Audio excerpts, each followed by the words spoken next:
Shalom, selamat pagi jemaat Tuhan. Saudara bersuka cita pagi ini, amin. Mari yang bersuka cita lambaikan tangan saudara. Berikan sorak-sorai kemuliaan buat Tuhan Yesus. Setiap kita yang datang pagi hari ini, saya percaya kita datang dengan hati yang penuh dengan ucapan syukur, amin. Sebab kita bersyukur, sebab kita punya Tuhan Allah yang baik. Yang sudah senantiasa menjaga, memelihara kehidupan kita. Dan biarlah pagi hari ini, setiap kita datang, satu tujuan kita rindu bertemu dengan pribadi Yesus secara pribadi, amin. Mari Bapak Ibu, saat ini buka hatimu di hadapan Tuhan. Siapkan tanah hati yang terbaik, siapkan pujian yang terbaik untuk Tuhan. Sebab pagi hari ini, kita mau datang di hadapan Tuhan. Dengan segala kerendahan hati kami Tuhan. Kami rindu memuji nama-Mu. Kami rindu menaikkan pujian syukur kami hanya kepada Tuhan. Sebab kami tahu Tuhan Allah yang kami sembah adalah Allah yang hidup. Raja di atas segala raja. Yang layak terima pujian setiap kami. Terima kasih Tuhan. Kami rindu Tuhan. Kau menjamah setiap hati kami Tuhan.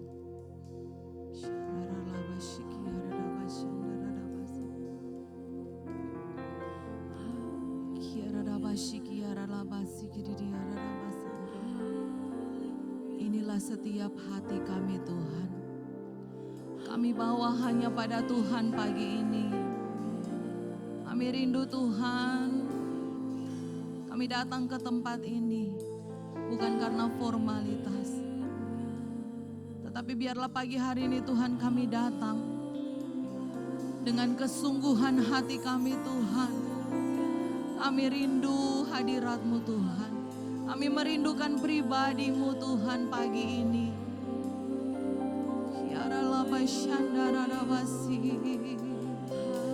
Haleluya. Haleluya. Engkaulah Tuhan, kami tinggikan,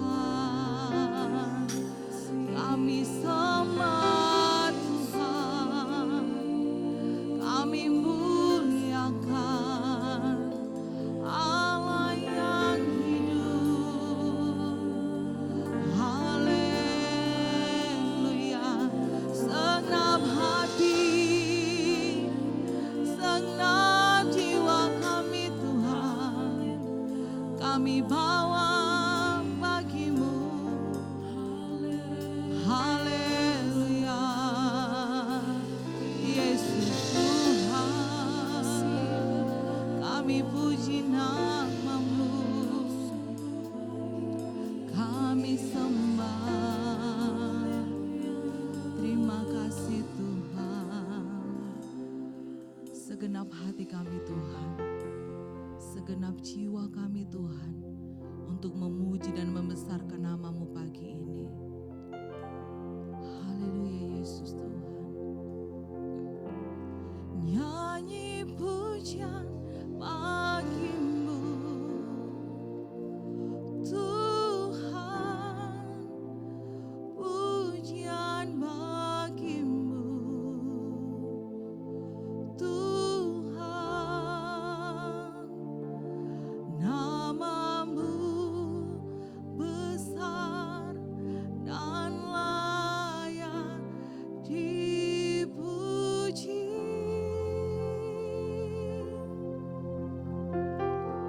Nyanyi pujian bagi-Mu Tuhan, pujian bagi-Mu Tuhan. Nama-Mu besar dan layak dipuji. Mari dengan kesungguhan hatimu katakan, nyanyi pujian. Mari Bapak Ibu Saudara, angkat pujianmu pagi hari ini. Berikan yang terbaik untuk Tuhan. Berikan yang terbaik yang ada dalam dirimu untuk memuji Tuhan pagi ini. Sebab hanya Dia yang layak. Dia ya Allah yang layak terima pujian.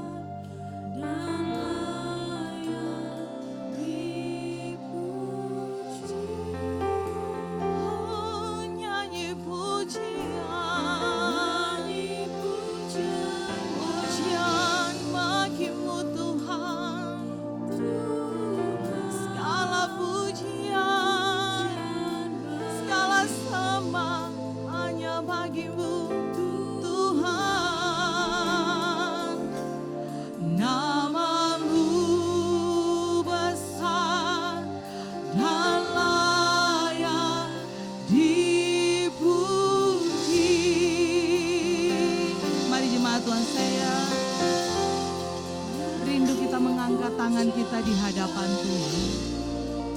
Ini kami Tuhan. Angkat suaramu. Haleluya.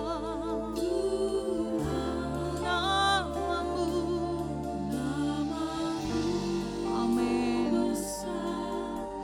Dan layak dipuji.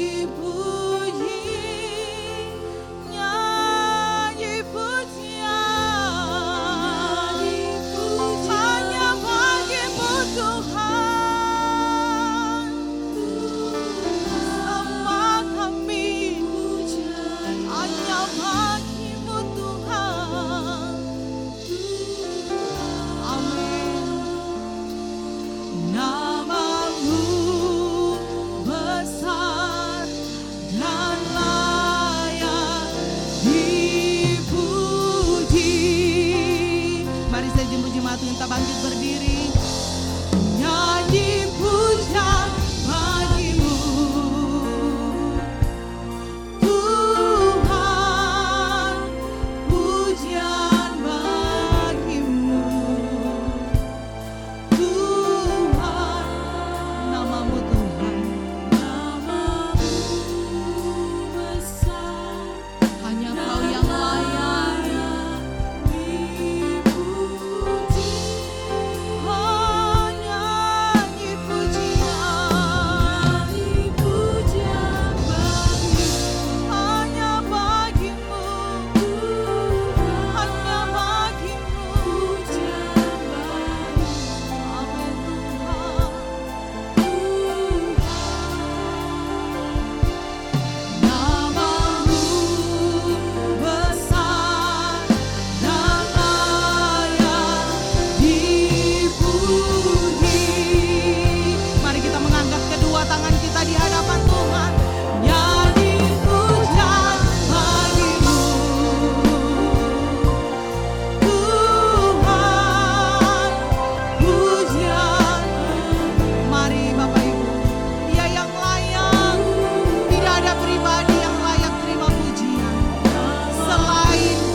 Jemaat Tuhan.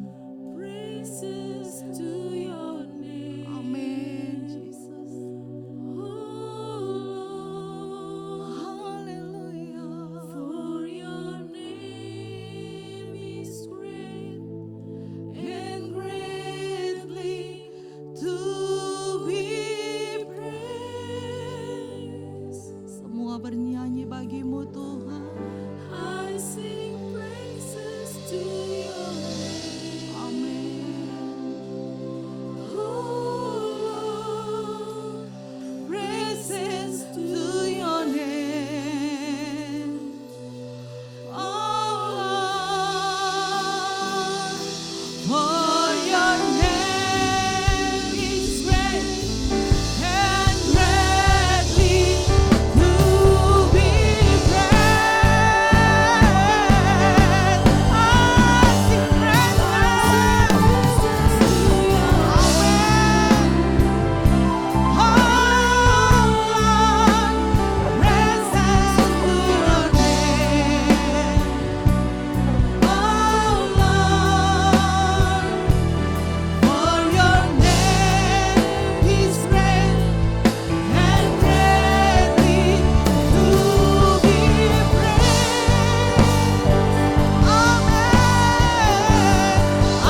kami sembah adalah Allah yang baik. Allah yang kami sembah adalah Allah yang dahsyat. Engkau sanggup melakukan segala perkara Tuhan. Yang mustahil bagi manusia, tidak ada yang mustahil bagi Allah. Kami percaya Tuhan, hadirat Tuhan memulihkan setiap kami. Hadirat Tuhan membasuh setiap kami Tuhan. Kami dikuatkan di dalam hadirat-Mu Tuhan. Sebab itu dengan segenap hati kami mau katakan di hadapan-Mu Tuhan. Sebab Tuhan baik. Mari jemaat Tuhan dengan segenap hatimu katakan. Sebab Tuhan baik. Amin. Dengan segenap hati katakan. Sebab Tuhan baik. Anugerahnya kekal. Amin. Kita adalah orang-orang yang menerima anugerah Tuhan. Sebab itu dengan segenap hati lebih lagi. Engkau sungguh baik Tuhan.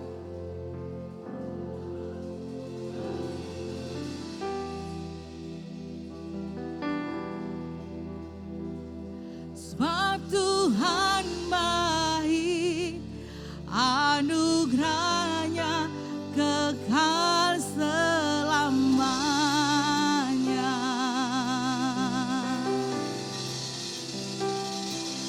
Sebab Tuhan baik, anugerahnya kekal selamanya. Sore-sore kemuliaan buat Tuhan Yesus. Haleluya. Kita mau masuk gerbang Tuhan dengan penuh ucapan syukur. Amin. Mari Bapak Ibu sama-sama kita bertepuk tangan di dalam hadirat Tuhan.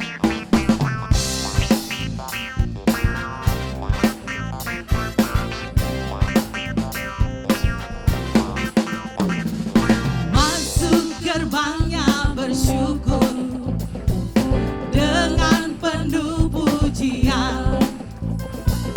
Bersuka di hadiratnya, nyanyi besarkan agung namanya. Pujian tiuplah sangkakala, musik dan tarian. Semua makhluk di bumi di surga dengan senang hati naikkan. Mana jempol saudara?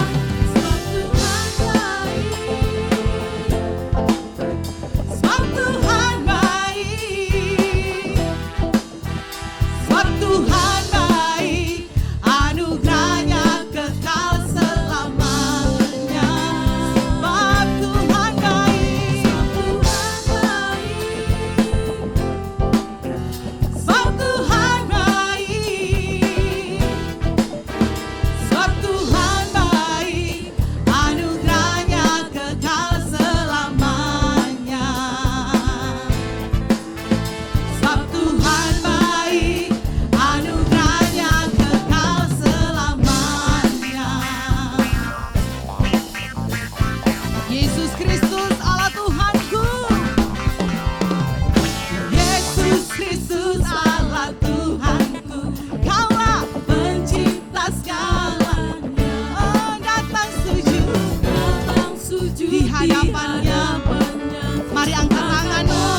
Tuhan yang kita sembah adalah Tuhan yang dahsyat, amin.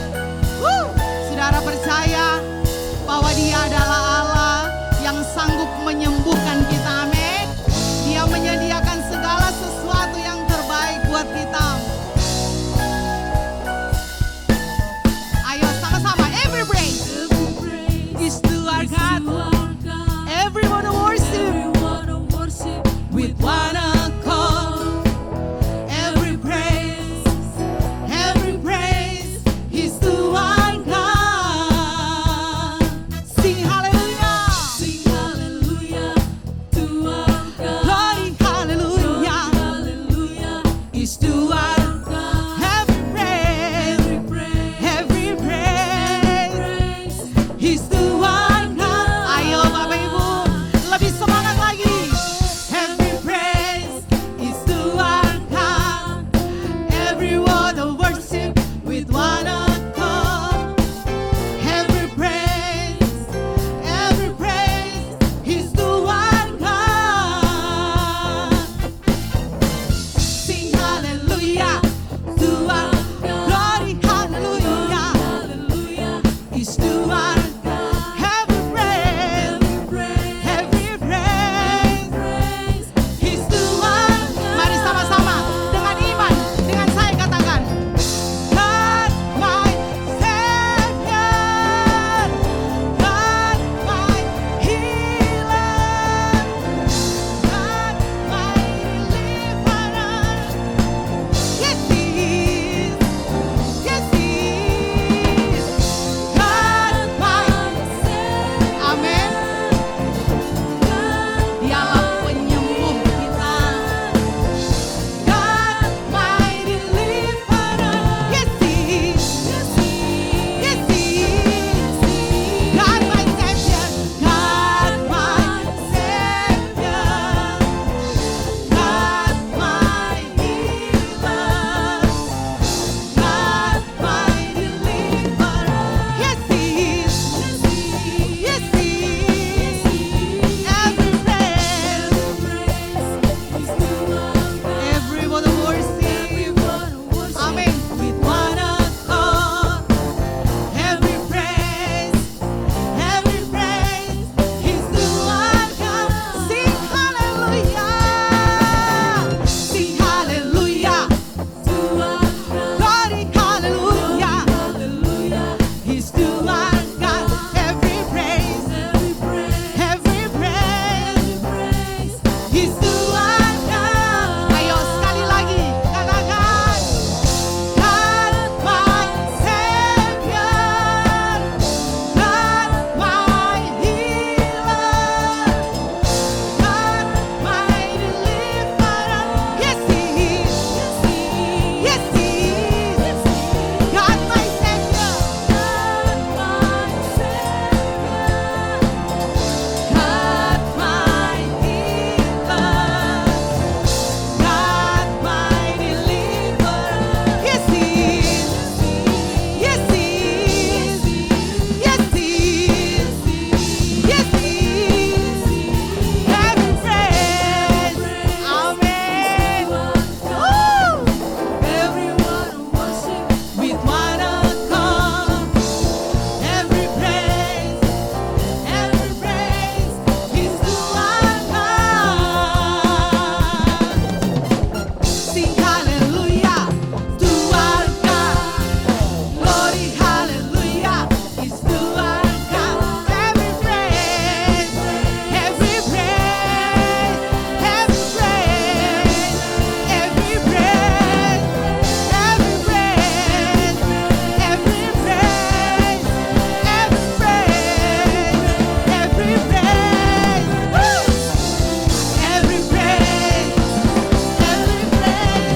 is to our God.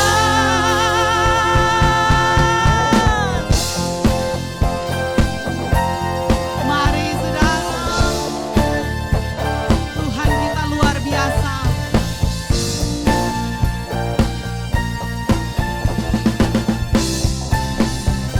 Sorek-sorek lebih meriah lagi buat Tuhan kita. Amin. Haleluya. Saudara bersuka cita pagi ini, amin. Coba lihat samping kiri kanan saudara, katakan Tuhan kita itu dahsyat. Tuhan kita itu luar biasa. Amin. Silakan duduk kembali Bapak Ibu.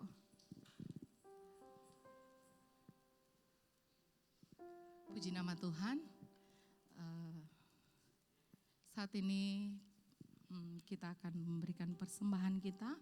Dan untuk minggu ini masih tetap persembahan ini yang terakhir untuk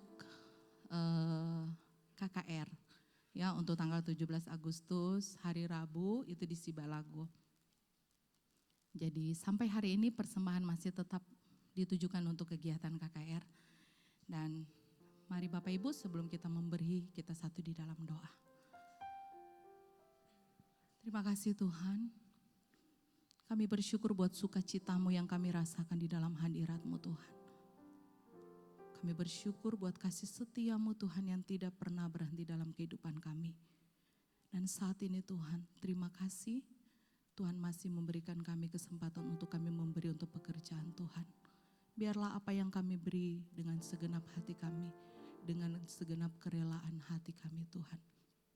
Kami boleh pakai ini untuk mempermuliakan nama Tuhan. Terima kasih Bapa. Kami mau memberi dengan sukacita di dalam nama Yesus. Amin.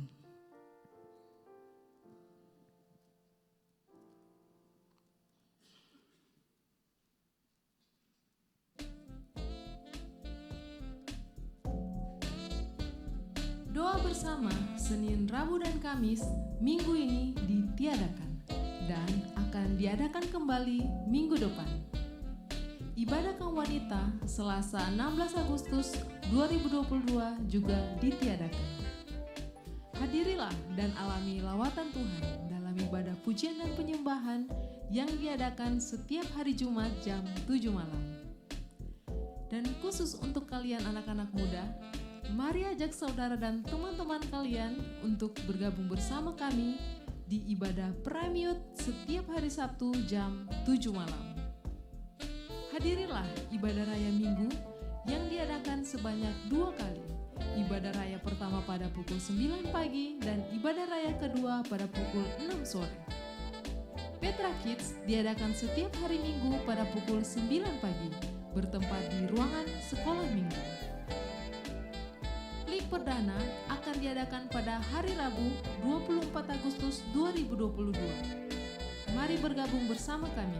Melalui klik ini kita saling menguatkan, mendoakan, dan memberkati. Ya, dan kami umumkan buat jemaat untuk yang sudah mendaftar dan ikut KKR itu pada tanggal 17 Agustus itu keberangkatan dari sini itu jam 7 pagi sudah kumpul. Ya, jadi jam 7 pagi itu sudah kumpul di gereja, jam 8 tank mobil sudah berangkat. Jadi mohon untuk tidak jam karet semuanya ya kita tepat waktu karena perjalanan ke sana kurang lebih memakan waktu 3 jam dan di sana itu acara akan dimulai dari pagi sampai puncaknya itu KKR jam 5 sore. Ya, jadi Bapak Ibu mohon diperhatikan. Jadi semuanya itu yang akan ke sana itu karena sebagian sudah berangkat dari tanggal 16. Jadi sebagian besar sudah dari tanggal 16 sudah berangkat. Jadi yang tanggal 17 itu kumpul di sini itu jam 7. Ya, jam 8 itu mobil sudah berangkat. Jadi jangan sampai Bapak Ibu tertinggal. Ya, dan juga tanggal 24 Agustus itu klik sudah akan dimulai. Ya, jadi ini ada 8 klik ya. Jadi Bapak Ibu jemaat bisa memilih ikut klik yang mana. Ya, kami akan panggil yang pertama itu dari klik Talitakum. Itu ada Bro Sinto dan Bro Yunus yang mewakili, mari kami persilakan untuk maju. Yang kedua itu dari klik Sion, itu Bro Kevin dan Bro Robert. Mari kami persilakan untuk maju ke depan. Klik Firdaus itu Bro Carlos dan Bro Andre. Klik Yerusalem Bro Koko dan Bro Dedi. Klik Tadeus Bro Robi dan Bro Alvin. Klik Dewasa Muda itu ada Saudara Ferdi, mari. Dari Klik Youth, Saudara Alan, dan Youth 1, tadi Saudara Alan, Youth 2, Saudari Sandrina. Ya, mereka adalah pemimpin-pemimpin Klik. Jadi buat jemaat, sebentar, mungkin saudara bisa langsung menghubungi saudara mau bergabung di Klik yang mana.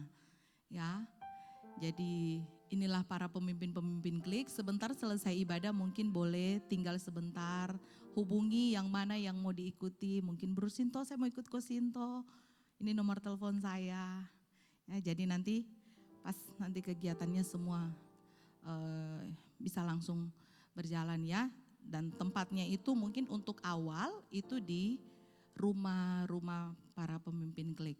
Jadi ada dibagikan di grup GPT Petra Palu, saudara bisa lihat di situ ada alamat masing-masing para pemimpin Klik.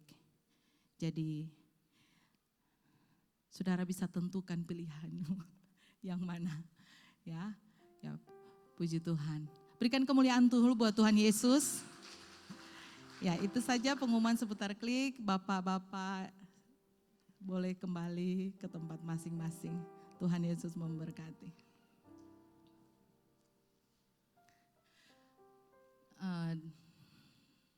Ya, dan juga bagi jemaat yang rindu menyaksikan mujizat Tuhan, merindu menyaksikan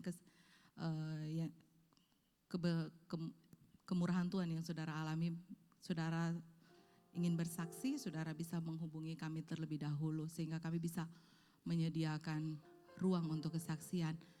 Dan juga saya rindu menyapa jiwa baru yang mungkin baru pertama kali hadir bersama dengan kami pagi ini. Dengan kasih, saya rindu mengangkat tangannya. Selamat datang. Biarlah bisa bergabung bersama dengan kami dalam ibadah-ibadah kami yang sudah kami bacakan tadi ya.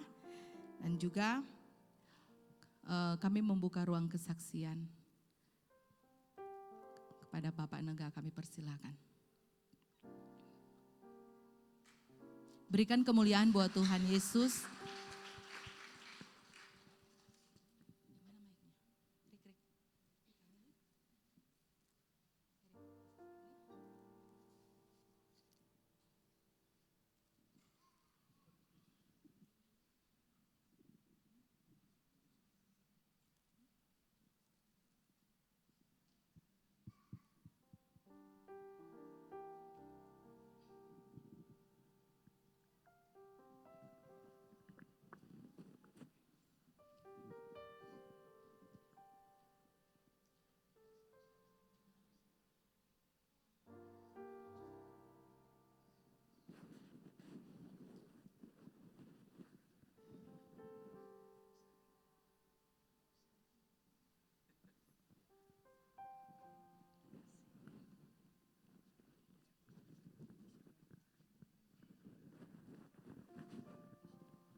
Selamat pagi Bapak Ibu sekalian.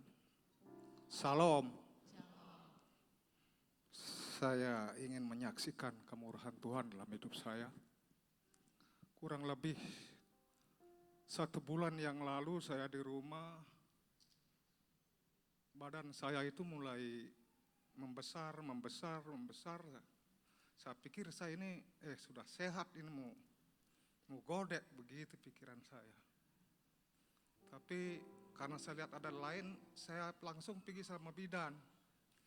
Saya tanya kenapa badan saya ini kok kayak mau godek ini Bu bidan. Ya periksa penengah ini badanmu ini bengkak bukan godek ini. Matamu ini sudah lain ini. Saya periksa dulu AB-mu berapa.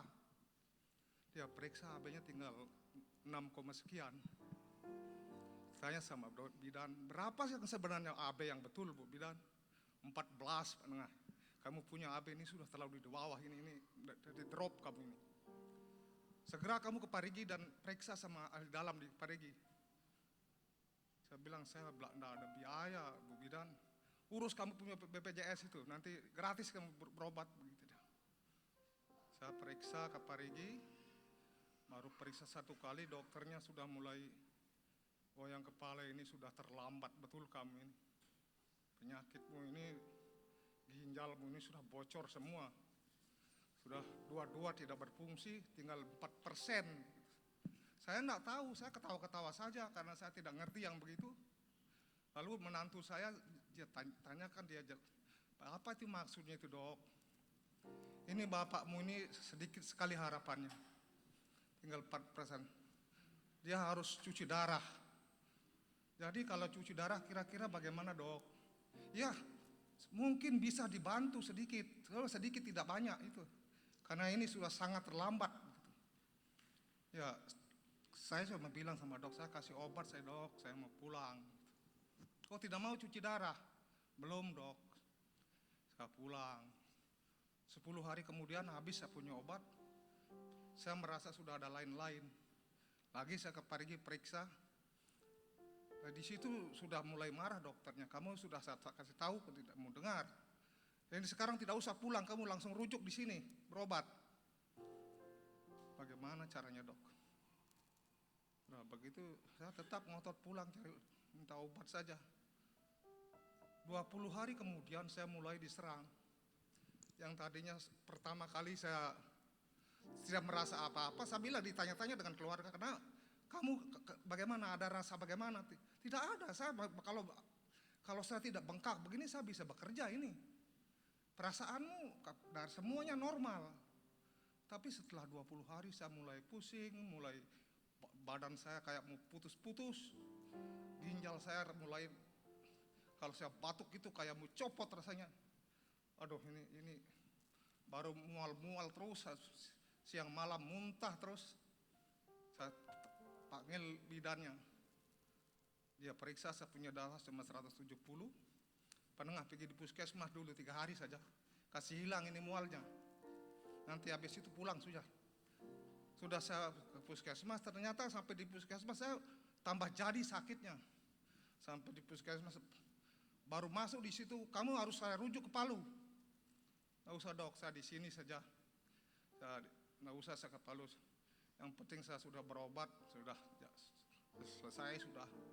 Tapi 1 hari 2 malam di situ langsung tambah jadi, saya sudah teriak-teriak, saya minta obat suntik mati saja sama bidannya, dia ketawakan saya. Kamu harus segera, mana istri saya dipanggil, kumpulkan kamu punya keluarga semua, ini sudah gawat ini suamimu. Terlambat kau ini, suamimu out ini, dibilang begitu. Saya coba diam saja. Anak saya dimaki-maki, kamu anak bagaimana ini? Orang tuanya sudah begini, kau diam, tidak bisa bujuk orang tua. Saya berpikir lama-lama ini marah-marah semua gara-gara saya. Ada lagi susternya datang anak-anak itu. Pak, coba dulu dirujuk ke Parigi. Dites dulu itu, dicuci darah. Kalau memang bapak tidak mau, nanti di situ sudah 1 kali cuci darah, sudah, jangan diteruskan.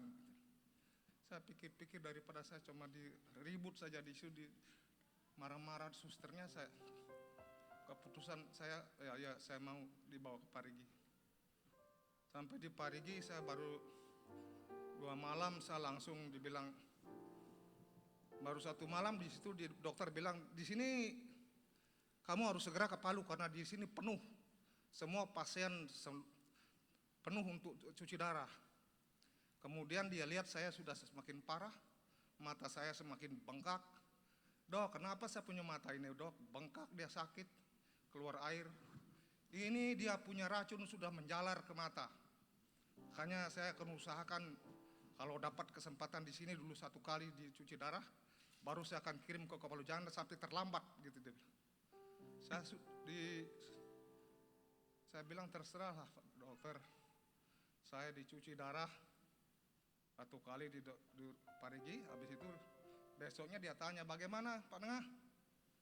Ya mualnya agak kurang dok. Begini saja, kamu pulang dulu, baru ambil surat rujukan dari sini, baru dari sini ke Palu, karena penuh sekali di sini, tidak bisa lagi, besok tidak bisa lagi kau cuci darah. Saya langsung ngomong, langsung saja dokter dari sini saya ke Palu, daripada saya pulang juga nanti di rumah lagi kemarinnya susah lagi, saya bilang begitu. Ya sampai di sini saya dari Palu hari Rabu, hari Kamis saya dicuci darah lagi. Habis dicuci darah, hari Jumat kosong, hari Sabtu saya mulai dulu ini 2 jam saya dicuci darah, badan saya kram semua. Kalau dia bilang sampai ada waktu sampai 4 jam, 5 jam cuci darah, bapak saya mampu tidak bergerak karena susternya bilang tidak bisa bergerak biar sedikit. Kalau bergerak itu luka di dalam, dia akan robek dagingnya, darahnya tamuran gitu. Ada teman di samping saya itu pokoknya lebih 300 cc darahnya itu keluar karena dia sudah kayak bantal besarnya. Akhirnya saya sudah selesai 2 jam, saya bilang istirahat, saya dibawa di kamar. Hari Sabtu datang Om Freddy. Bagaimana penengah kabarnya? Om, saya sudah cuci darah. Lalu Om juga bicara begini, kamu mampu nanti cuci darah seumur hidup. Sebenarnya itu yang saya sudah pikir Om.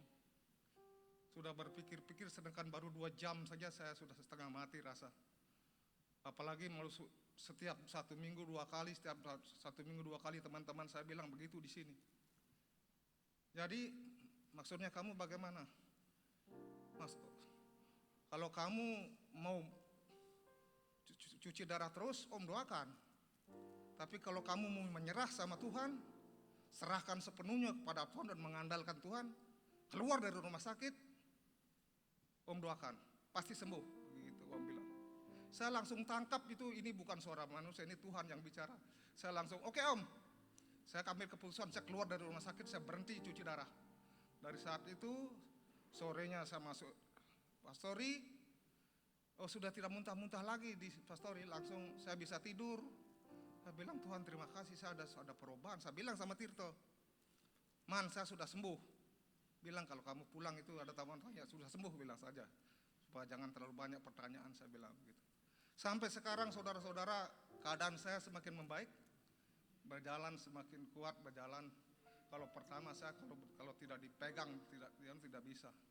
Tapi sekarang saya mendapat kekuatan dan terus dipulihkan, semakin dipulihkan. Semoga menjadi berkat buat kita semuanya. Tuhan Yesus memberkati.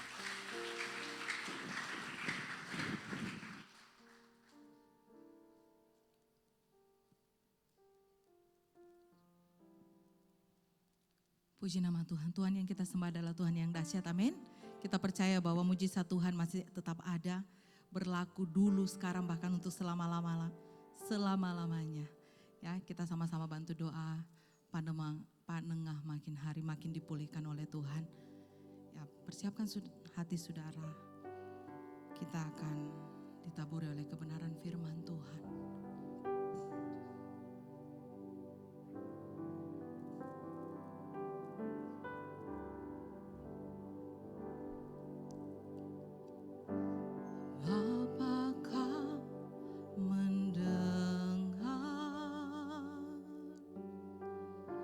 Seruan hatiku,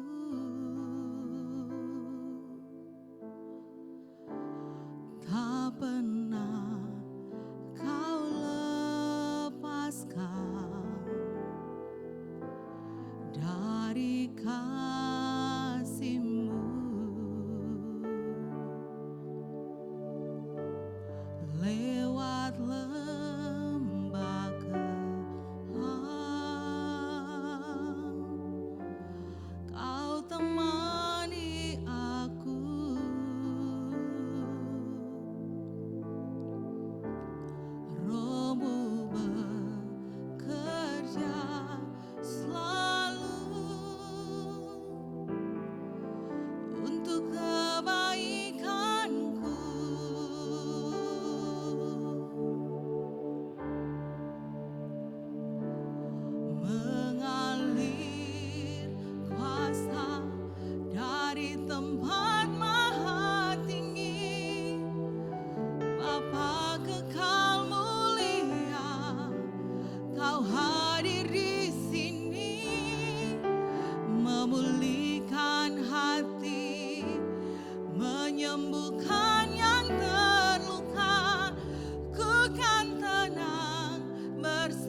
hambamu Bapa. Beri kemuliaan yang meriah bagi Allah kita. Haleluya, haleluya. Kami percaya Tuhan, kami hanya bisa tenang ketika kami bersama dengan Bapa. Sebab Tuhan adalah tempat perlindungan kami yang paling aman. Kami bersyukur bahwa pagi hari ini buat kesempatan yang Tuhan masih beri kepada kami semuanya untuk berkumpul memuji, menyembah, meninggikan nama Tuhan. Jangan biarkan kami pergi dari hadapan-Mu, jangan biarkan kami lepas dari kasih karunia-Mu. Namun didik kami, ajar kami untuk tetap mengingat kasih karunia-Mu yang besar dan kami tidak lepas dari semua yang Tuhan ingin kami alami dalam kehidupan kami. Terima kasih Bapa, kami berharap setiap pujian dan penyembahan kami menyenangkan hati-Mu. Ini saatnya kami akan mendengarkan firman-Mu. Mari jamah setiap hati kami. Semua yang tidak berasal daripada Allah, kami tolak dari hati kami. Bahkan kami tolak dari tempat ini dalam nama Yesus. Biarkan semua yang Tuhan inginkan terjadi di tempat ini. Semua yang Tuhan inginkan kami alami. Terima kasih Bapa. Dan kami percaya Roh Kudus yang sudah hadir sejak awal ibadah ini. Bahkan sebelum ibadah dimulai, sudah mengurapi setiap hidup kami. Dan saatnya akan mengurapi firman-Mu. Dan kami percaya Roh Kudus tetaplah guru yang baik buat kami, yang terus mengajar, mendidik kami mengerti kebenaran-Mu, supaya setiap kami dimerdekakan dalam kehidupan kami. Mari urapi firman-Mu Tuhan. Dan bersama dengan hamba-Mu, sampaikan firman-Mu. Biarkan hikmat, ilustrasi, pemahaman firman Tuhan tambahkan buat kami dengar hari ini dan membuat kami mengerti apa yang Tuhan ingin kami mengerti. Terpujilah Tuhan. Bersama-sama dengan hamba-Mu sampaikan firman dan kami siap dengan firman-Mu. Di dalam nama Yesus Kristus Tuhan yang siap dengan firman Tuhan, sama-sama katakan haleluya. Amin. Shalom saudara. Shalom. Iya, puji Tuhan. Ya. Terima kasih buat kesempatan yang Tuhan berikan buat pemimpin berikan kepada saya untuk kembali melayani tempat ini. Ya. Kita akan, sebelum kita mendengarkan firman Tuhan, kita akan menonton satu postingan sebentar. Bisa? Ya.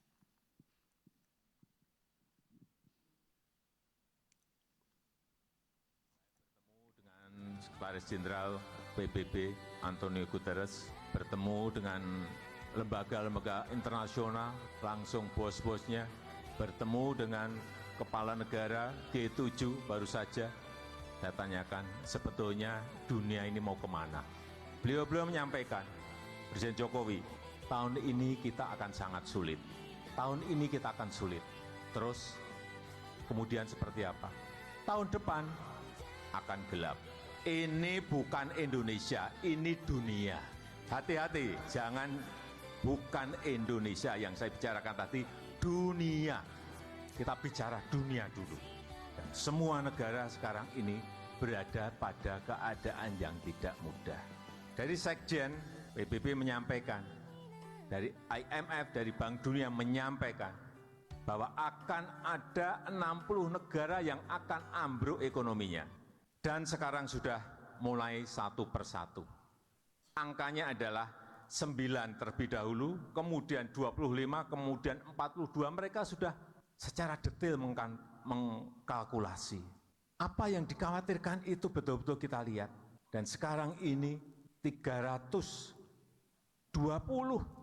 juta orang di dunia sudah berada pada posisi menderita kelaparan akut. Dan sebagian sudah mulai kelaparan. Ini saya sampaikan apa adanya. Karena memang posisi pertumbuhan ekonomi semuanya bukan hanya turun tapi anjlok semuanya. Singapura, Eropa, Australia, Amerika, semuanya. Pertumbuhan ekonominya turun tetapi inflasinya naik. Harga-harga barang semuanya naik. Inilah kondisi yang sangat, kalau boleh saya sampaikan, dunia sekarang ini sudah pada kondisi yang mengerikan. Amerika yang biasanya kenaikan barang atau inflasi itu hanya berada pada posisi 1%, hari ini sudah berada di 9,1%. Ya, sudah? Oke. Ya, saudara kasih Tuhan, itu adalah pernyataan Bapak Presiden Jokowi mengenai krisis dunia yang sedang terjadi saat ini. Namun dia juga meneguhkan bahwa itu bukan bangsa kita, bukan negara kita. Saya percaya bahwa sekalipun dunia mengalami krisis, Indonesia, yakinkan diri saudara bahwa ini tidak akan terjadi signifikan di Indonesia. Meskipun hari-hari ini juga ikut kita merasakan krisis yang sedang terjadi. Ya, tapi saudara kasih Tuhan, kenapa tidak terlalu banyak terjadi di Indonesia? Satu hal yang saya mau sampaikan kepada saudara, karena ada begitu banyak orang percaya di Indonesia yang terus berdoa, sepakat berdoa. Saya melihat ada banyak gereja yang terus bersatu, hamba Tuhan yang terus bersatu memikirkan hal ini, karena Alkitab juga mencatat bahwa hal ini pasti akan terjadi. Kalau berbicara tentang kesusahan, krisis, dari dulu banyak krisis yang diceritakan, banyak persoalan tekanan hidup yang dialami orang yang percaya. Tapi Alkitab menubuatkan bahwa di akhir zaman akan terjadi yang namanya kesusahan besar. Entah nantinya kita masuk di dalam kesusahan besar itu atau tidak, ya, terhadap Indonesia, Jokowi berkata persiapkan diri kita. Artinya begini, untuk orang percaya kita harus bersiap diri menghadapi situasi terburuk apapun. Amin saudara? Ya, kita akan belajar hal penting tentang krisis. Dari sebuah peristiwa yang Alkitab katakan bahwa krisis besar atau kesusahan besar terjadi yang dibuatkan oleh kitab Daniel dan kitab Wahyu itu akan berlangsung selama 3,5 tahun. Nah saudara kasih Tuhan, krisis 3,5 tahun yang akan diperhadapkan kepada dunia dan orang percaya, itu pernah terjadi, pernah dialami oleh orang percaya secara khusus umat pilihan Allah, itu di zaman Nabi Elia. Ya, saya percaya saudara akan mengerti bagian ini. Dan kita akan mengerti beberapa hal penting apa yang akan terjadi di dalam krisis itu. Tuhan buka kepada saya hal-hal yang akan terjadi kepada orang percaya kalau krisis terjadi. Ya, mari coba kita baca ayat firman Tuhan kita hari ini, 1 Raja-Raja 17. Ya. Mari kita buka ayat Alkitab kita, 1 Raja-Raja 17. Kita akan belajar dari sebuah krisis dan apa yang terjadi dengan orang percaya ketika krisis itu terjadi. 1 Raja-Raja 17 ayat 7 mulai sampai 16. Kita tidak akan baca secara keseluruhan ayat ini. Saya berharap dari beberapa ayat ini kita akan mengerti sesuatu tentang sebuah krisis dan bagaimana kita orang percaya menempatkan diri. Elia dan janda di Sarpat. Tetapi sesudah beberapa waktu sungai itu menjadi kering. Sebab hujan tiada turun di negeri itu. Maka datanglah firman Tuhan kepada Elia, bersiaplah, pergilah ke Sarpat yang termasuk wilayah Sidon dan diamlah di sana. Ketahuilah aku telah memerintahkan seorang janda untuk memberikan engkau makan. Sesudah itu ia bersiap lalu pergi ke Sarpat. Setelah ia sampai ke pintu gerbang kota itu, tampaklah di sana seorang janda sedang mengumpulkan kayu api. Ia berseru kepada perempuan itu katanya, cobalah ambil bagiku sedikit air dalam kendi supaya aku minum. Ketika perempuan itu pergi mengambilnya, ia berseru lagi, cobalah ambil juga bagiku sepotong roti. Perempuan itu menjawab, demi Tuhan Allahmu yang hidup, sesungguhnya tidak ada roti padaku sedikit pun, kecuali segenggam tepung dalam tempayan dan sedikit minyak dalam buli-buli. Dan sekarang aku sedang mengumpulkan 2-3 potong kayu api, kemudian aku mau pulang dan mengolahnya bagiku dan bagi anakku, dan setelah kami memakannya maka kami akan mati. Tetapi Elia berkata kepadanya, janganlah takut, pulanglah, buatlah seperti yang kau katakan. Tetapi buatlah lebih dahulu bagiku sepotong roti bundar kecil daripadanya dan bawalah kepadaku, kemudian barulah kau buat bagimu dan bagi anakmu. Sebab beginilah firman Tuhan Allah Israel, tepung dalam tempayan itu tidak akan habis dan minyak dalam buli-buli itu pun tidak akan berkurang sampai pada waktu Tuhan memberikan hujan ke atas muka bumi. Lalu pergilah perempuan itu dan berbuat seperti yang dikatakan Elia. Maka perempuan itu dan dia serta anak perempuan itu mendapat makan beberapa waktu lamanya. Tepung dalam tempayan itu tidak habis dan minyak dalam buli-buli itu tidak berkurang seperti firman Tuhan yang diucapkannya dengan perantaraan Elia. Krisis yang terjadi saat itu berlangsung 3,5 tahun lamanya, saudara kasih Tuhan. Dan di dalam krisis ini ada banyak hal yang ditunjukkan kepada orang percaya di zaman itu. Ya, Kalau berbicara tentang latar belakang kenapa Tuhan mengizinkan itu terjadi, karena orang-orang percaya atau anak-anak Tuhan secara khusus orang pilihan Allah saat itu kecenderungannya itu di dalam penyembahan berhala, tidak lagi cenderung kepada Tuhan. Hati mereka terpaut kepada Baal yang dihadirkan oleh Isabel yang disetujui oleh Raja Ahab rajanya, saudara kasih Tuhan. Jadi dewanya orang Mesir dibawa ke Kanaan, ke Israel untuk dijadikan sesembahan di sana. Dan itu sangat memilukan hati Tuhan. Dan untuk membawa bangsa Israel kembali kepada Tuhan, maka Tuhan mengizinkan krisis itu terjadi, saudara kasih Tuhan. Mungkin salah satunya yang penting kita pelajari hari ini, mungkin salah satu yang paling penting adalah Tuhan akan sengaja menghadirkan krisis dalam kehidupan kita. Salah satunya adalah supaya membuat kita berbalik terpaut lagi kepada Tuhan. Yang setuju katakan amin. Ya, tetapi ada hal yang lebih penting di sini, saudara kasih Tuhan. Ya, saya akan mencoba berpendek, waktunya kita tidak lama. Yang pertama yang perlu kita mengerti sini, apa sih arti sebuah krisis? Ya, coba kita buka ayat ini, Kejadian 26. Ya, selanjutnya kita akan belajar dengan perempuan di Janda Sarpat tadi. Kita akan belajar dari seorang tokoh iman, bapak imam, bapaknya orang percaya, bapaknya orang beriman. Ya. Kejadian 26 ayat 1 sampai 3. Ya, sampai 3 dan 7. Oke. Ishak di negeri orang Filistin. Maka timbullah kelaparan di negeri itu. Ini bukan kelaparan pertama yang telah terjadi di zaman Abraham. Artinya begini, dari zaman Abraham sampai zaman Ishak, ini bukan kali pertama.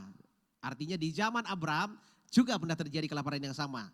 Sebab itu Ishak pergi ke Gerar kepada Abimelek, raja orang Filistin. Lalu Tuhan menampakkan diri kepadanya serta berfirman, janganlah pergi ke negeri Mesir, diamlah di negeri yang akan kukatakan kepadamu, tinggallah di sini di negeri ini sebagai orang asing.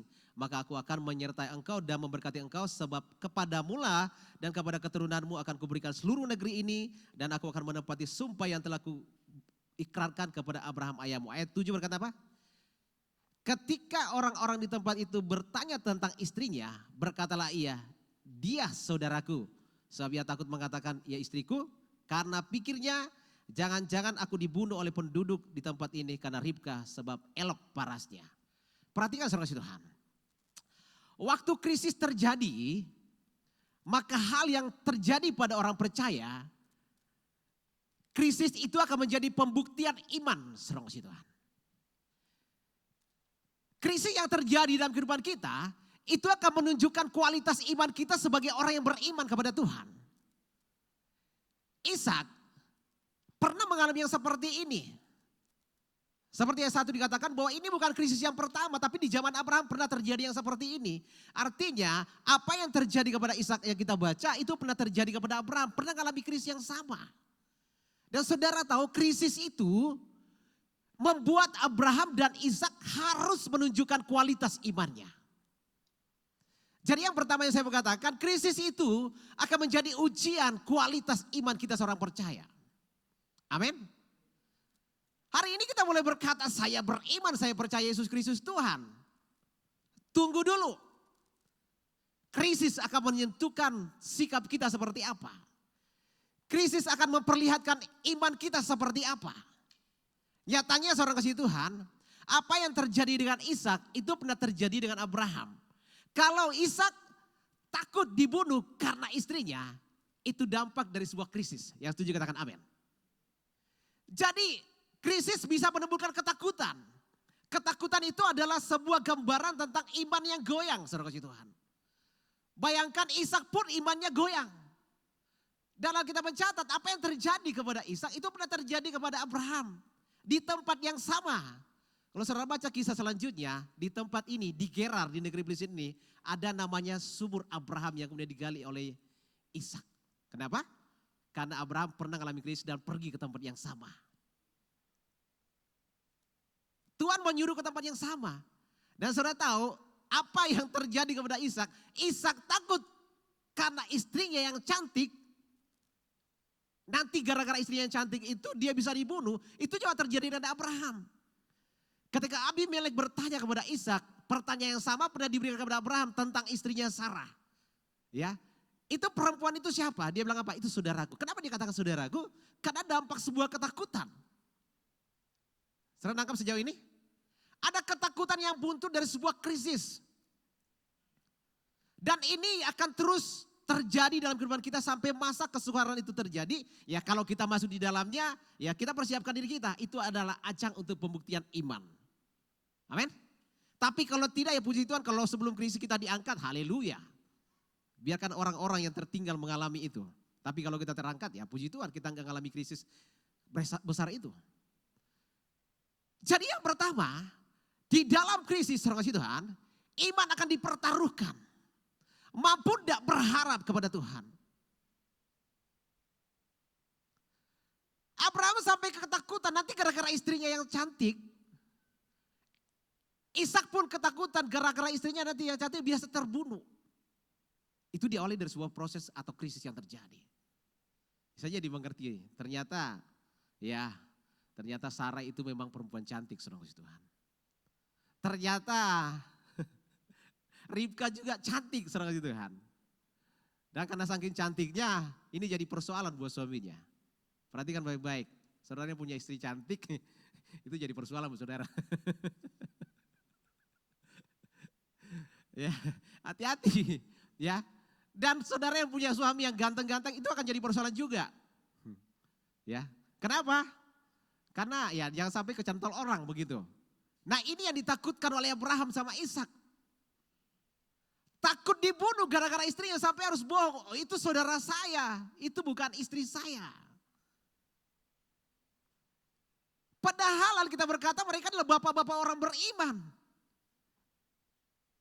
Mereka lah yang diajarkan bagaimana cara beriman pertama kali Tuhan yang kemudian menjadi cikal bakal munculnya bangsa pilihan Allah yang disebut imamat yang rajani. Atau bangsa-bangsa yang punya iman kepada Tuhan. Tapi bagaimana bisa terjadi? Nah maksud saya begini, kalau terhadap Abraham, terhadap Ishak, bisa yang terjadi yang seperti ini, sangat mungkin terjadi kepada kita. Amin. Iya. Faktanya saudara kasih Tuhan, hari ini ketika krisis terjadi, orang-orang percaya di kampung-kampung dikasih Indomie pindah aliran kepercayaan. Bahkan bukan baju baru, baju bekas saja bisa memindahkan orang. Benar ini fakta? Beras 1 liter bisa memindahkan orang. Itu kan dampak dari sebuah ketakutan. Karena itu saya ngomong seperti ini. Ketika 3,5 tahun kesusahan besar, kalau kita masuk di sana, itu adalah pembuktian iman terbesar buat kita. Amin. Nah tadi Bapak Jokowi bilang, ya puji Tuhan Bapak Jokowi tidak sedang berbicara tentang kita. Tapi pikiran saya seperti ini, kalau bangsa lain mengalami krisis, dampaknya pasti kita dapat juga. Tidak mungkin tidak. Kecuali kita tidak bangun bisnis di negara lain. Kan kita ini butuh kerjasama dengan bangsa lain. Kita harus jual barang kita harus beli barang mereka juga. Pertukaran barang secara ekonomi itu pasti terjadi. Dan kalau krisis dialami orang lain, kita nggak mungkin bisa jual barang sama mereka kan gitu. Amin. Artinya dampaknya tetap terjadi kepada kita. Nah sebelum ini terjadi saudara kasih Tuhan, kita perlu mempersiapkan diri. Apalagi memang kita sudah mencatat akan ada kesusahan. Ya, ada postingan Bapak Pendeta Dedi Lumwoki dalam video dipostingan di WA Petra Balu. Dia juga berbicara tentang krisis. Yang diangkat itu adalah ketika badai menimpa para murid di Danau Galilea. Para murid juga mengalami yang sama saudara Tuhan. Ketika badai mengamuk, saudara tahu badai mengamuk itu adalah sebuah krisis. Dan saat itu pembuktian iman. Mereka sudah dengar firman dari Yesus. Badai datang, mereka bisa beriman. Padahal Yesus ada di dalam perahu itu. Demikian kita. Sampai hari ini kita percaya Roh Kudus menyertai kita. Kata Tuhan sampai kesudahan zaman itu artinya apa? Tetap ada penyertaan Tuhan. Artinya Tuhan tetap ada dalam kehidupan kita. Tapi kita bisa mungkin dan sangat mungkin bisa mengalami apa seperti yang dialami oleh para murid. Kita bisa berteriak guru kita binasa. Atau mungkin kita tidak akan pernah menyebut nama Tuhan lagi. Kita akan mencari orang-orang yang bisa menolong kita. Bahkan kita mengandalkan kekuatan kita. Saudara, sekali lagi, krisis itu adalah ajang pembuktian iman orang percaya. Jadi ngomong iman sekarang, ya puji Tuhan kalau kita bisa bersaksi. Ya, saya selalu sama pendengar dari Jumat yang lalu dia bersaksi. Tidak ada orang yang bisa bersaksi kalau nggak punya iman, apalagi pendengar dalam kondisi sakit seperti itu, pasti imannya bekerja. Kalau orang lagi sehat, bisa ceritakan, saya baru pulang dari sini, saya makan ini, puji Tuhan saya bisa menikmati berkat-berkat ini. Saudara, saya mengatakan itu bukan bukti imanmu. Karena kau nggak dalam krisis. Berkat yang kamu alami itu tidak akan menguji imanmu sama sekali, saudara Tuhan. Tapi jika tekanan hidup, krisis datang, itu baru tekanan iman datang. Saudara nangkap sejauh ini? Amin. Jadi yang pertama, kalau krisis terjadi dalam kehidupan kita, maka yang pertama terjadi kepada orang percaya adalah imannya teruji. Nanti kita lihat. Hari ini semua orang bisa bersaksi kalau semua baik-baik saja. Tapi kalau keadaannya tidak baik, seperti pendengar keadaannya lagi kritis seperti itu, kalau masih bisa bersaksi itu puji Tuhan. Amin saudara. Jarang ada orang yang mau bersaksi dalam keadaan kondisi yang kritis. Apalagi pendengar bilang tinggal 4% waktunya tuh hidup dan kondisi penyakitnya masih mau bersaksi di sini. Paling tidak ya pendengar berpikir kalau memang harus semuanya selesai saya bisa masuk surga. Amin saudara. Ya. Jadi proses krisis yang terjadi itu akan menguji iman kita. Kualitas iman kita akan nampak waktu dalam tekanan. Apa yang muncul dalam kehidupan kita, apakah seperti emas yang murni, apakah seperti perak, tembaga, atau perunggu, atau tanah liat, atau kayu. Itu semua akan terlihat ketika krisis datang dalam kehidupan kita. Jadi mari latih iman kita sekarang. Ya, saya bilang kepada orang-orang yang saya mendidik anak-anak itu tidak dengan lembek-lembek. Kalau lagi bikin salah benar-benar saya kasih duduk ya. Saya beritahu kesalahannya dan saya tekan kalau kamu gak berubah saya kasih tahu orang tuamu.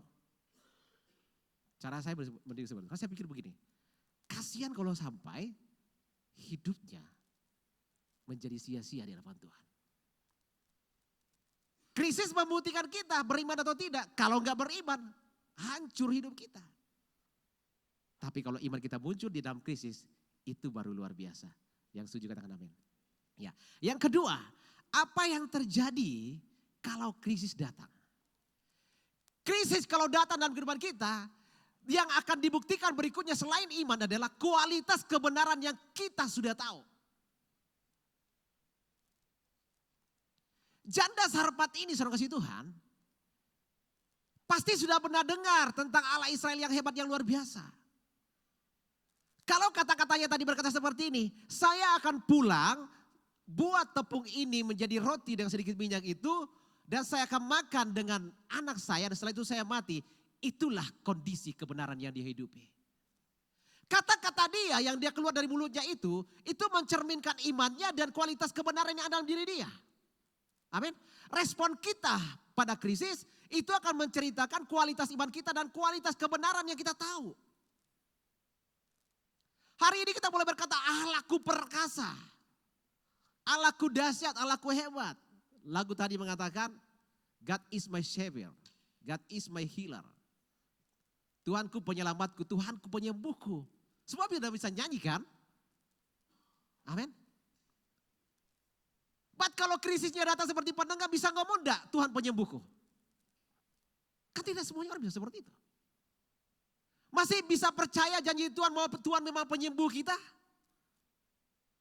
Tuhan bisa menyediakan segala sesuatunya dalam keadaan krisis. Jadi krisis yang kedua akan membuktikan berapa hidupnya firman Tuhan yang kamu tahu. Karena seorang Tuhan, kebenaran atau firman Tuhan jangan jadikan sekedar pengetahuan saja atau pengertian saja. Tapi jadikan itu sebagai pacuan untuk kau menang dalam hidupmu. Amin. Jadikan kebenaran itu sebagai sebuah senjata untuk bisa menang menghadapi krisis. Saya ngomong seperti ini, saya punya dasar, krisis jaya juga berat-berat saudara. Tidak sedikit tekanan yang saya hadapi. Saya pernah didatangkan di hamba Tuhan, dimarah-marah sama hamba Tuhan tetangga saudara Tuhan. Saya pernah ngalamin yang seperti itu. Tapi saya gak berhenti, saya tetap aja jalan. Saya pernah menyaksikan istri saya tinggal HP-nya 2. Jantungnya dipompa saudara Tuhan. Dan sampai hari ini istri saya masih hidup. Ya, saya tidak tahu ke depan, saya masih bisa berharap seperti itu kepada Tuhan. Hari ini diberitahu Tuhan, dan saya bagikan kepada saudara, krisis akan menunjukkan imanmu seperti apa. Krisis akan menunjukkan kualitas kebenaran yang kamu tahu. Dan apa yang terjadi dengan Abraham, apa yang terjadi dengan Ishak. Sekalipun mereka bapak orang percaya, bapak orang beriman. Hari itu ketika krisis terjadi, mereka juga ketakutan. Ya, saudara, mari persiapkan seluruh hidup kita. Dan persoalan ketiga, sedikit lagi. Persoalan yang ketiga, saya mau tanya kepada saudara. Bisa enggak di dalam krisis kita merasakan kelimpahan? Bisa? Kira-kira bisa tidak tetap merasakan kelimpahan di dalam krisis? Tidak ada yang berani jawab. Sekali lagi, bisa tidak kita merasakan kelimpahan di dalam krisis yang terjadi? Bisa dong. Janda Sarfat mengalami kelimpahan. Jalannya bagaimana? Jalannya adalah berilah, maka kamu akan diberi. Itu kunci sederhana yang Tuhan berikan kepada kita. Tapi di dalam kesederhanaan itu akan menjadi sebuah kekuatan yang besar. Sedikit kebenaran yang bisa kita kerjakan saudara kasih Tuhan, itu bisa menjadi solusi kehidupan kita. Yang setuju katakan amin. Bukankah Elia cuma ngomong seperti ini? Ketika janda Sarfat itu berkata, yang ada cuma sedikit tepung dan minyak sedikit saja. Saya akan pulang olah ini menjadi roti dan saya akan makan dengan istri anak saya dan saya akan mati setelah itu. Ketika Elia berkata, buatkan dulu buat saya dan kau lihat apa yang terjadi. Dia buat, kemudian dia berikan kepada Ali, artinya apa? Dia melakukan sesuatu yang sebenarnya itu adalah tindakan iman. Dia melakukan sesuatu adalah sebenarnya tindakan pembuktian kebenaran yang baru saja dia dengar. Amin. Yang ketiga, dia kerjakan kebenaran itu. Dia beri apa yang sisa, yang tinggal itu saja. Kalau saudara hari ini masih bisa memberi karena masih banyak sama saudara. Tapi janda ini tinggal itu saja yang dia punya. Sesuka tepung, sedikit minyak, dibuat roti, habis itu dia makan di anaknya, dia menyatakan dengan imannya, setelah itu kami akan mati. Tapi Elia memberikan solusinya adalah berilah maka kamu akan diberi. Nah, saudara, ini kan bahasa firman Tuhan yang sederhana. Tapi coba praktekkan dalam hidup saudara. Lakukan coba. Kerjakan coba. Dan saya yakin kalau saudara dengar firman Tuhan ini, saudara akan merasa seperti ini. Oh ternyata kalau saya diberkati hari ini, kandas tangan saya terbuka buat orang lain. Oh ternyata kalau bisnis saya masih bertahan sampai hari ini, usaha pekerjaan saya masih bertahan. Kenapa? Saya masih terbuka tangan saya untuk mengulurkan tangan saya memberkati orang lain. Memberi kepada sesama.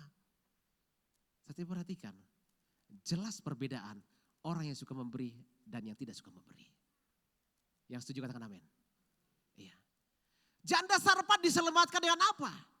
Bertahan selama 3,5 tahun. Diselamatkan dengan cara apa? Dengan cara pemberiannya yang sedikit itu. Yang dia berkata sebelumnya, kalau saya berikan ini buat kamu, buat saya dengan anak saya apa? Bahkan kalau saya makan dengan anak saya juga sudah mati. Kamu bukan apa? Tapi firman Tuhan yang disampaikan Elia itu dan dikerjakan oleh janda itu yang membuat dia tidak pernah kehabisan selama 3,5 tahun. Pemberian yang sedikit menyelamatkan dia 3,5 tahun lamanya. Apalagi kalau seandainya banyak, saya percaya akan lebih banyak lagi. Jadi sekali lagi, yang ketiga, di dalam krisis kita tetap bisa merasakan kelimpahan. Yang keempat, bagaimana caranya? Yang keempat. Yang keempat adalah belajar sepakat. Kalau kita berkata, di mana ada 2-3 orang berkumpul dalam namaku, aku hadir di tengah mereka, dan apa saja yang mereka minta, yakin dan percayalah bahwa mereka sudah menerimanya. Markus 11. Ya, kita nggak perlu baca itu. Jadi di dalam kesepakatan, Tuhan hadir menjadi solusi buat kehidupan kita. Ketika Elia menawarkan solusi, janda Sarfat sepakat dengan Elia. Itu yang menjadi solusi, janda Sarfat itu ditolong, keluar dari krisis selama 3,5 tahun. Saudara diberkati hari ini, amin. Ya, biarkan keempat poin ini menjadi bagian kita, supaya kita bisa keluar dari setiap krisis yang kita hadapi. Yang pertama tadi apa saudara? Krisis akan menjadi bahan ujian iman buat kita. Ajang pembuktian iman. Yang kedua krisis, ajang pembuktian seberapa besar kita hidup dalam kebenaran yang kita mengerti. Yang ketiga, kita bisa merasakan kelimpahan dengan cara berilah sekalipun setelah itu mungkin kamu akan mati. Tapi yakinlah setelah itu kamu akan tetap hidup. Yang keempat, belajarlah hidup dalam kesepakatan. Karena kesepakatan itu menghadirkan Tuhan dalam kehidupan kita dan Tuhan akan mendatangkan solusi buat kita. Yang sepakat katakan amin. Mari kita bangkit berdiri.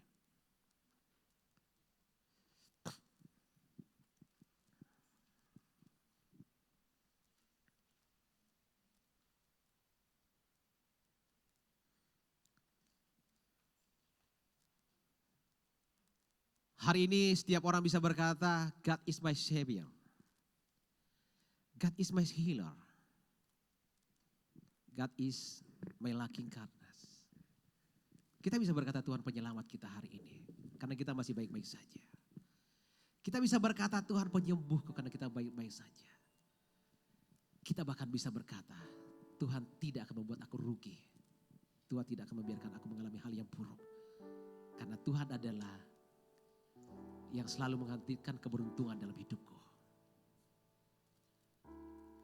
Tapi ketika krisis itu datang, itu adalah saat imanmu akan teruji. Ketika krisis datang, kebenaran yang kau tahu akan teruji.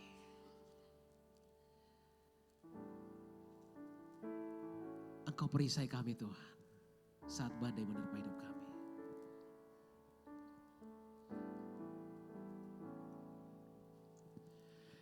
Engkaulah perisaiku saat badai hidup menerpaku. Firman-Mu di dalamku, tenangkan jiwaku. Tenangkan jiwaku, ku kan berdiri di tengah badai, dalam kekuatan yang Kau berikan, sampai kapanpun ku kan bertahan, karena Yesus selalu menopang hidupku. Mari saudara jemaat nyanyikan pujian ini, dikatakan Engkaulah perisaiku. Semua nyanyikan dengan segenap hati. Tanamkan itu sebagai sebuah kebenaran dalam hatimu. Yes Tuhan Yesus.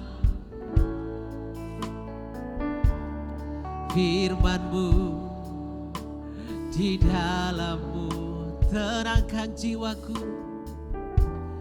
Tenangkan jiwaku. Ku kan berdiri di tengah badai, di tengah badai, dalam kekuatan yang Kau berikan, sampai kapanpun ku kan bertahan, karena Yesus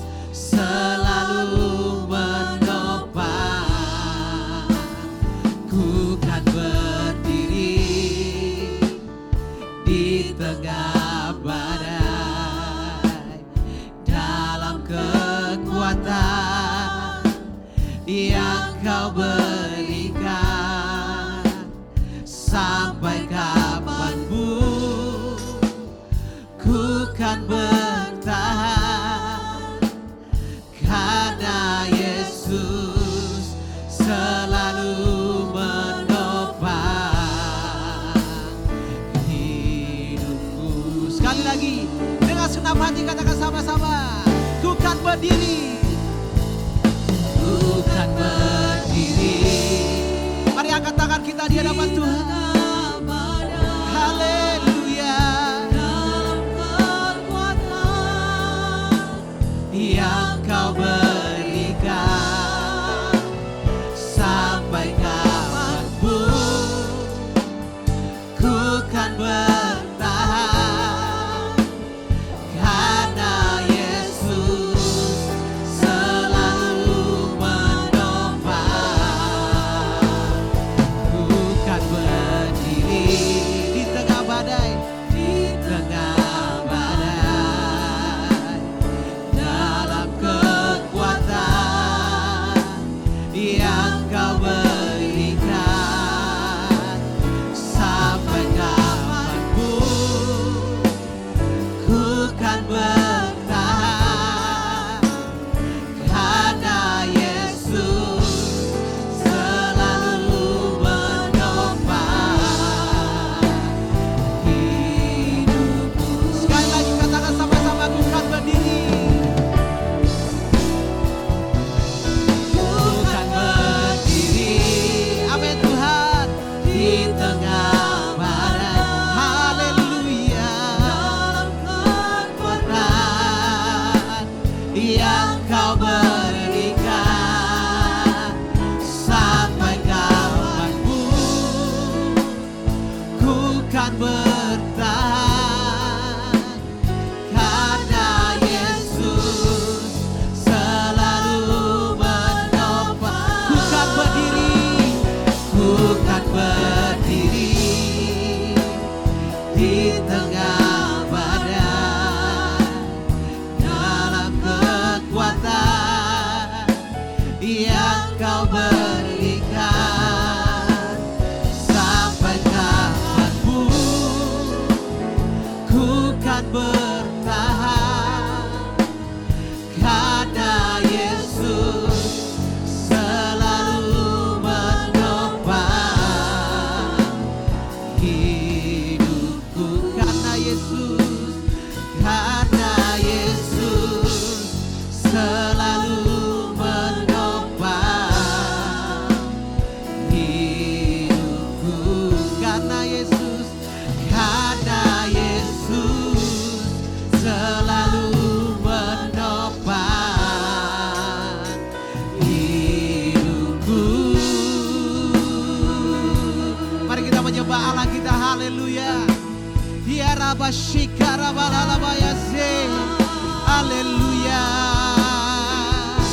Engkaulah kekuatan kami, Engkau perisai kami, Engkau segalanya bagi kami.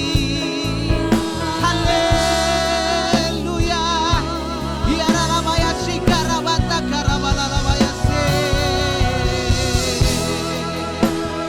Ibiriata Karabadalabaya Shikara Batakaramu.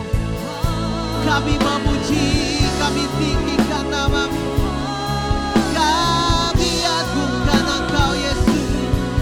Haleluya. Hiliaralabaya Shikarabata Karabadalabaya Sikarabata, Ibiriata Karabadalabaya Shikarabata Karabadalabaya. Haleluya.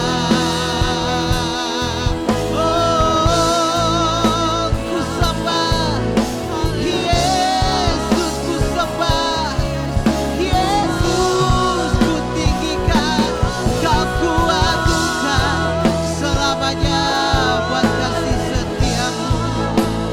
Kami bersyukur, kami bersyukur, kami bersyukur Tuhan. Haleluya.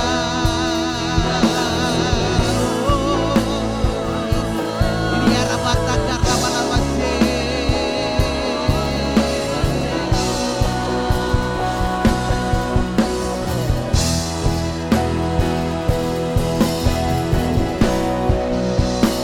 Ku kan berdiri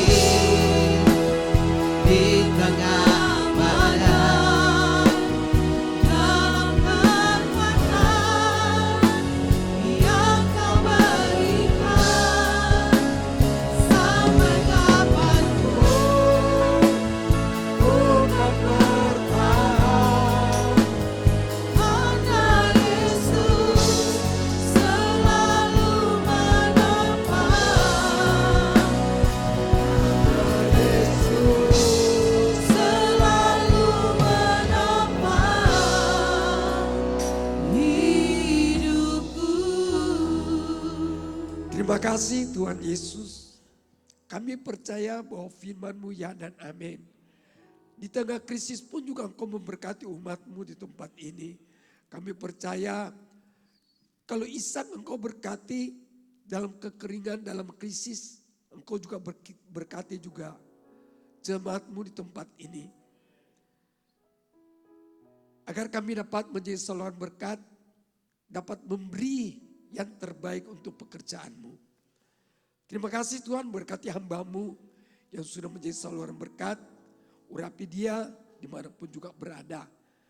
Berkati juga pendengar, di mana dia sudah menerima kasih karunia anugerah-Mu. Engkau sudah sembuhkan dia, pimpin dia dengan Roh-Mu yang kudus, agar masuk dalam rencananya Bapa. Terlebih Engkau berkati juga KKR di Sibalago 17 Agustus. Kami percaya juga Tuhan, persiapan semua Engkau berkati panitia, terutama cuaca, Engkau beri cuaca yang cerah di dalam nama Tuhan Yesus. Agar kami dapat berkumpul bersama-sama di dalam suasana yang cerah. Nama-Mu dipuji, dipermuliakan sampai selama-lamanya. Berkati seluruh rombongan dari manapun juga mereka ke Sibalago. Berkati perjalanan kami tutup bungkus dengan darah-Mu Tuhan. Jauhkan daripada segala kecelakaan, segala penghalang dalam nama Tuhan Yesus. Keluar dari rombongan kami semua. Terima kasih. Berkati seluruh sidang jemaat-Mu. Berkati keluarga didik kami, anak-anak kami, sekolahnya, pelajarannya, pergaulannya. Jauhkan dari pergaulan yang bebas yang jahat. Beri pemuda remaja roh takut akan Kau, menjauhi kejahatan. Berkati juga pekerja usaha sidang jemaat-Mu. Apapun yang mereka kerjakan, usahakan Kau buat berhasil. Dan Kau mengangkat mereka menjadi kepala bukan ekor. Sebentar lagi sidang jemaat Tuhan kembali ke rumah masing-masing. Kiranya pulanglah saudaraku dengan selamat berkat cinta kasih persekutuan daripada Allah Bapa, Putra Allah dan Roh Kudus, di dalam nama Tuhan Yesus Kristus. Yang percaya katakan amin. Selamat siang, Tuhan memberkati kita semua.